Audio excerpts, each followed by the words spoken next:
Welcome back, everyone, to Hearts of Iron 4 Darkest Hour, a Hearts of Iron game. Hearts of Iron 4? Yeah, well, habit is a hard thing to break. Anyway, here in this nice world of Darkest Hour, we are in July 1936, and obviously this means Spanish Civil War. Okay. Obviously, this means Spanish Civil War. Now, the Spanish Civil War in Darkest Hour, as opposed to like Hearts of Iron 4 after the DLC that expanded it, is like a lot less complex in some ways. We can already do our Spanish Civil War intervention.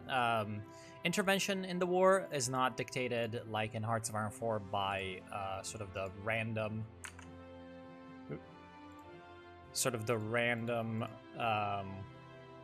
sending of volunteers and stuff.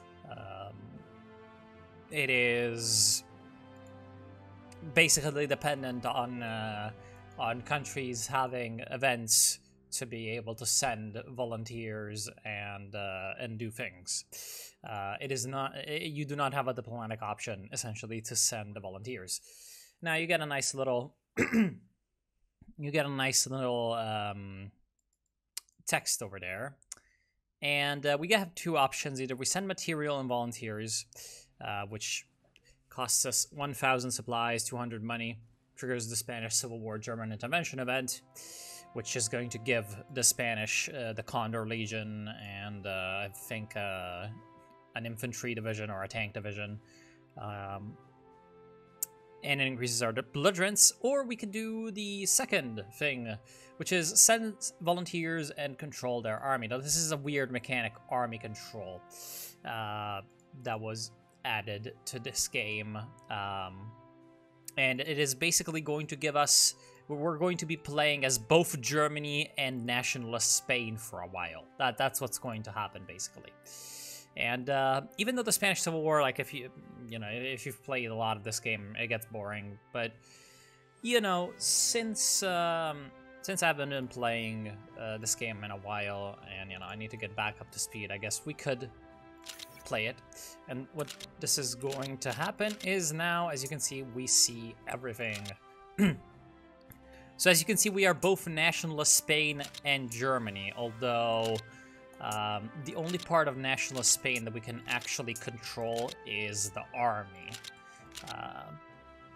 This is also something that, yeah, as you can see, when we go to our armed forces list, we have militaries with the Spanish kind of expeditionary force. Oh, there's Franco. With a kind of expeditionary force logo. This is also something that you can do with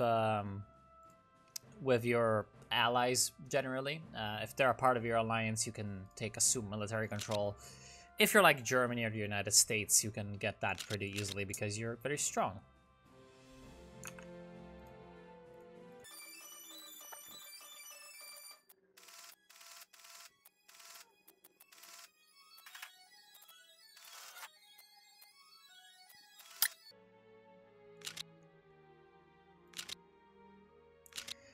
Okay, so I've sort of planned out how things are going to go. We spawned with like 18 divisions in Burgos, our capital. We for some reason controlled Madrid, and we have a nice little light tank over here that can go there and defend it, although it doesn't really seem like there's much in terms of enemy forces around there. Now, since our control is scattered all over, we actually have a lot of vision on Republican troops all over the place. We also have inherited some of the fleet, although, wait, what do you mean this is beyond the range of these units? Can you, like, rebase anywhere? That's, Ixors, that's kind of unfortunate. It appears that the only naval base that we actually have is down... Oh, there's actually a... We have a transport? We can bring that one militia over. Oh, there's like some Some level 1 transports. How lovely. Anyway, I'm gonna rebase everyone.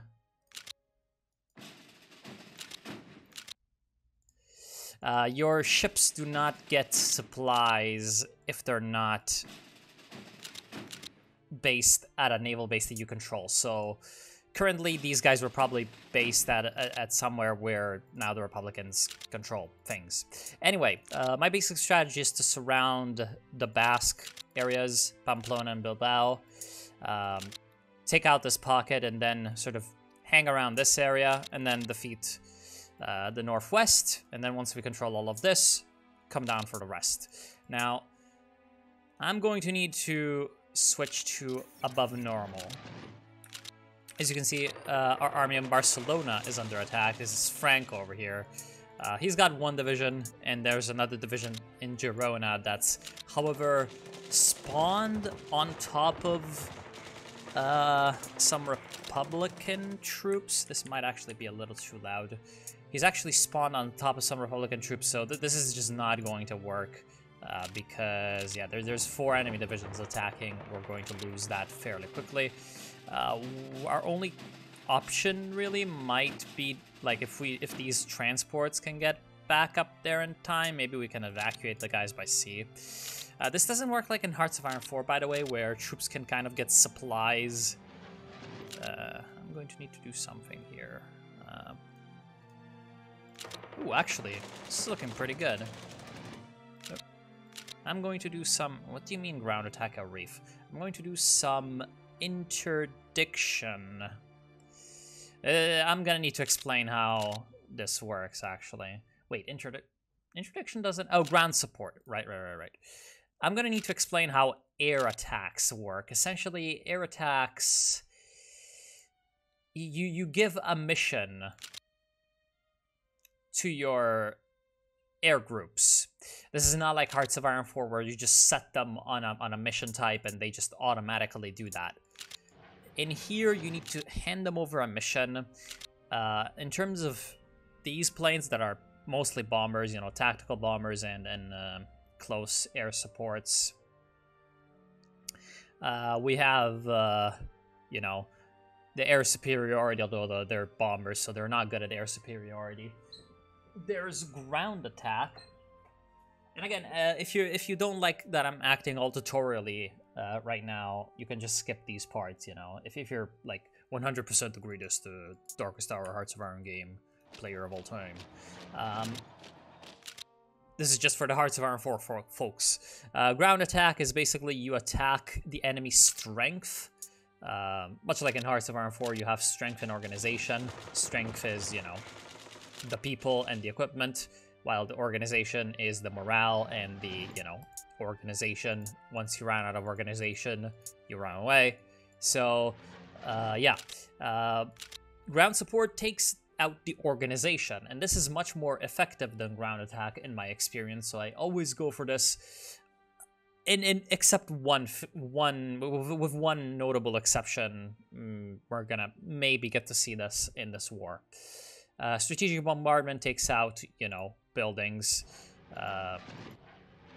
especially industries and radars and such, and air bases. But for certain buildings in this game, you actually have like specific missions. Although, to be fair, in Hearts of Iron 4, you can select, like, specifically target infrastructure or specifically target air bases. In here, you have your logistical strikes and runway cratering. You know, logistical strikes for infrastructure, runway cratering for airfields, and installation strikes for everything else. You know, the AA guns, the radars, etc. Naval strike, take out the navies. Port strike, take out the navies in port. Bomb convoys, take out the convoys. Fairly straightforward. And yeah, I'm gonna be... Oh, and also there's another screen. Oh, crash bay. There's another screen over here on the right side of the Navy screen, which is the probably the most important one when you're actually fighting. This is the battles screen. You can see essentially what progress you're making in a battle. You can see if you're moving forward or not. Oh, yeah, we're getting bombarded with like a shitload of stuff. In fact, you can even see that there are air-to-ground engagements. This is pretty epic. And once this is over, you're gonna get a report on what happened in the air raid. So you can see that the enemy is bombing me in Barcelona, and actually they've destroyed my division in Barcelona. And you can see that our air raid has taken out 96 personnel, 1 artillery piece, and 44 horses. Now this, unlike in Hearts of Iron 4, this is not modeled, like every piece of equipment is not modeled individually. They are basically just a factor of the total strength. But, I mean, it's nice for the, you know, for the lore or whatever. Keep in mind a division is 1,500 people, so taking out 96, you can see that this actual amount of people that die in these attacks is not that much. And as you can see, that when the planes are overhead, enemy forces take substantially faster, or their organization goes down substantially faster. By the way, actually, was this like a good idea? When are you gonna get there? Oh, August the 12th. Ooh. Yeah, I forgot that we're mostly working with infantry right now. This is kind of unfortunate. Right now, our yeah, the movement in Hearts of Iron.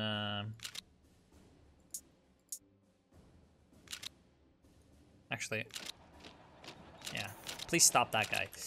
The movement in this game is pretty. Oh no, ground support there now.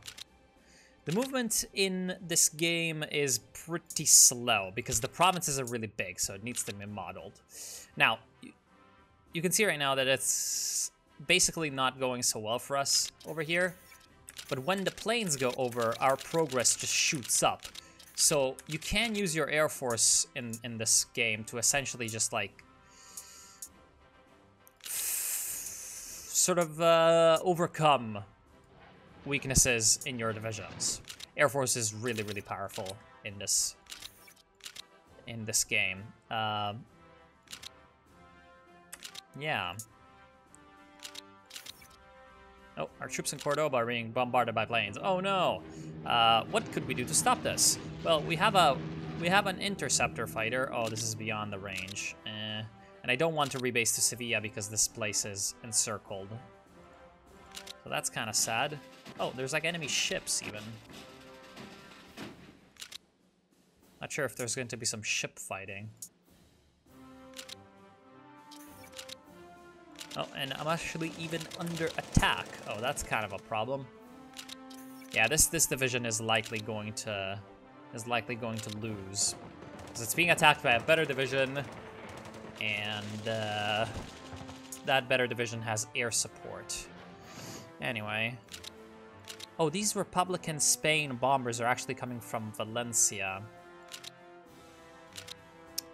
Shit. Yeah, my air superiority fighters. Oh, actually we can get some air superiority down here.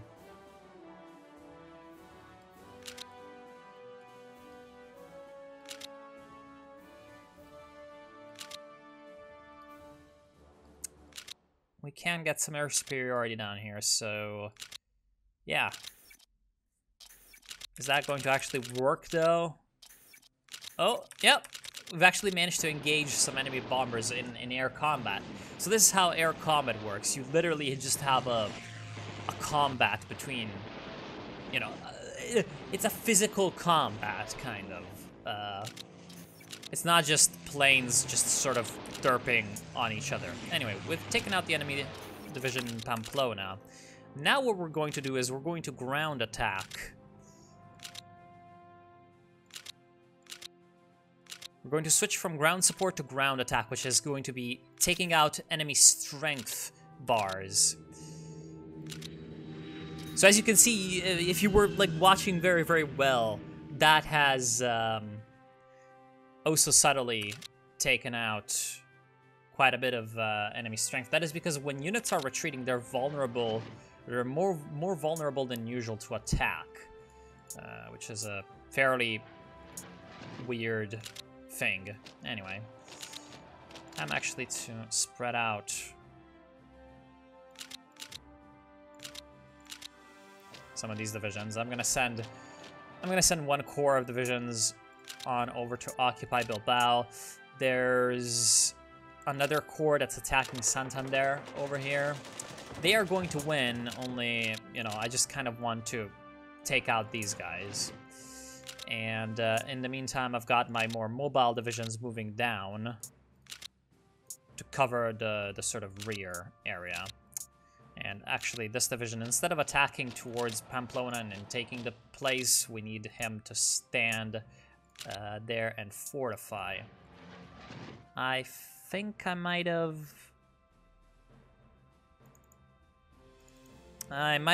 skipped the air battle result. Although it doesn't look like it went too well for us. That's kind of unfortunate. Anyway. Anyway.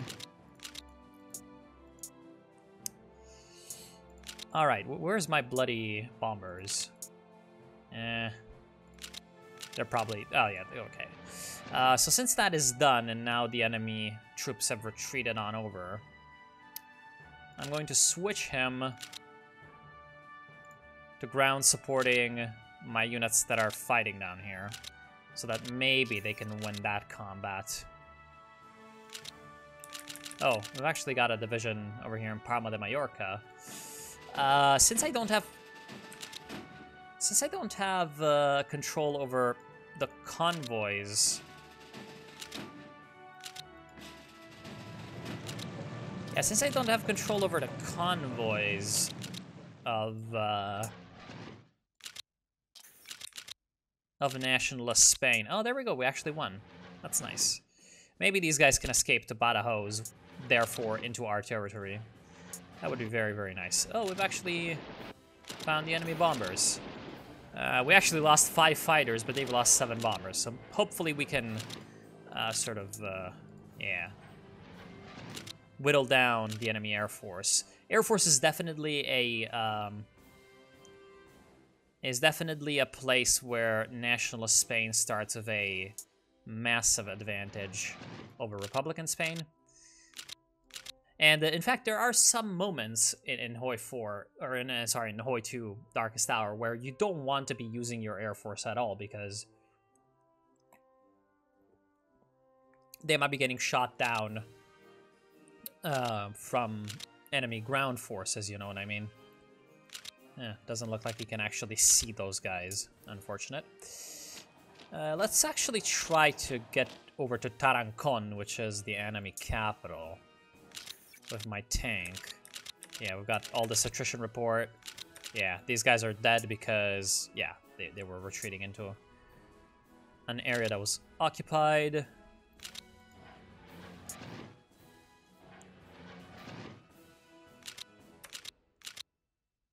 There we go. Oh, this is 2 militias and 1 infantry division. Okay. And as you can see, we've taken out 500 enemies and all that, but like, at the cost of 4 bombers. Like, there's I think like 100 bombers per unit. So it really isn't worth it to take out 500 guys with a ground attack, which is why I generally just save my air forces for when you know, there's a combat and they can support in that. Oh, there we go. Because the enemies can just reinforce, you know, they can just reinforce. Oh, we don't have intelligence on them. Okay. They can just reinforce their units. So, yeah. we can actually increase the speed at least fast now. Oh, there we go. Our army in Tarancon has reached... Oh, we've actually just, like, sent them packing. Well, time to ground attack. And now that they are retreating, hopefully I can show this well. We've taken out the same amount of guys, but in one division instead of 3. So actually, we're taking out 3 times as many proportional casualties, and we've lost 0 planes because they're not fighting back. You know what I mean? Let's actually try to. Let's actually try to.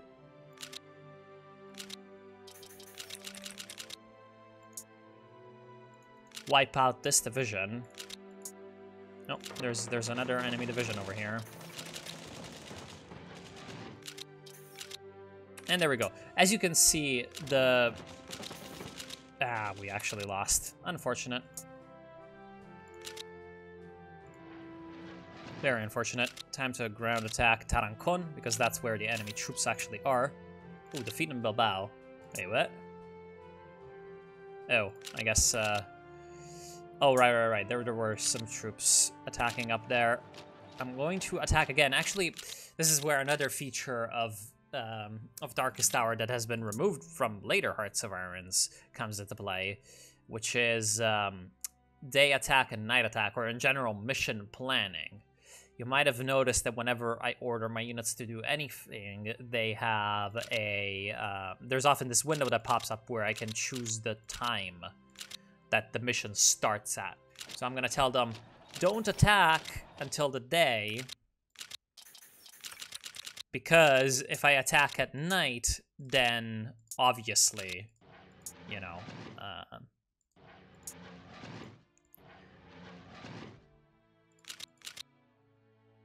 obviously, do you have oil?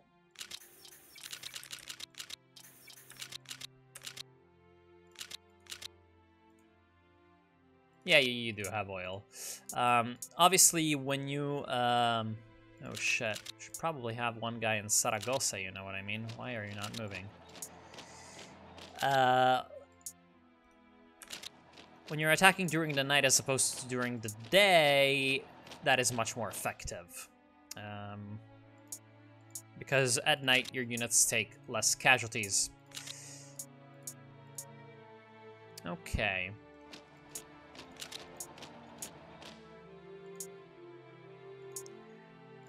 So we're going to be pushing the enemy back in the center. And that's quite good. And now I feel like I can just kind of let things run a little bit. Yeah. Okay. Where's my bloody transport fleet?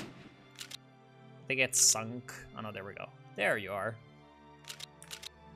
Get there.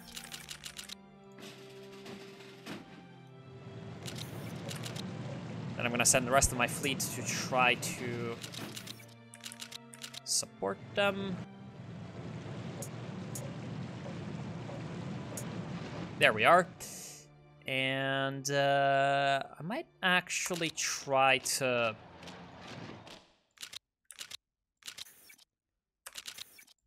attack in Valencia. Oh, there's like a lot of guys up here. But maybe with the Air Force...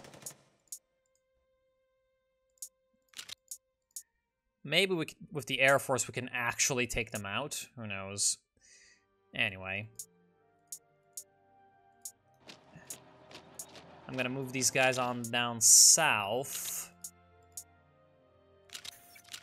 Now, you might be asking yourself, if you've watched me play Hearts of Iron 4 a lot, you know that I use strategic redeployment all the time. You might be asking yourself, where the hell is the strategic redeployment?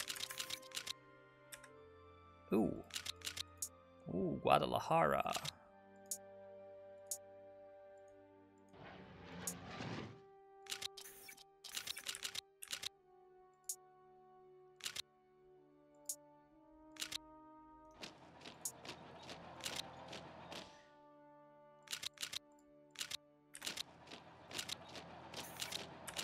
Yeah, there we go. Those units that were in Valencia are now in Guadalajara. That's nice. That is very nice. Anyway, merge up the armor. Go down to Saragossa. There we go. Now we're starting to form up like real divisions and stuff. Strategic redeployment in this works kind of weird. Oh, actually, we cannot do that?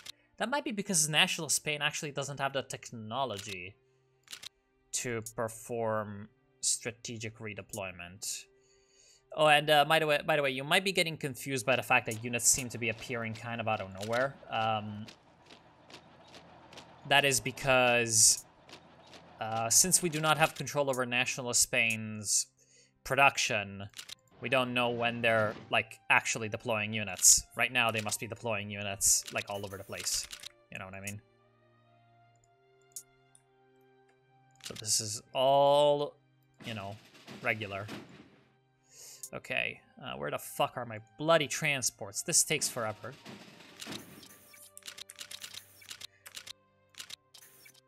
Come on. Yeah, obviously there's a bit of a naval battle. We don't care.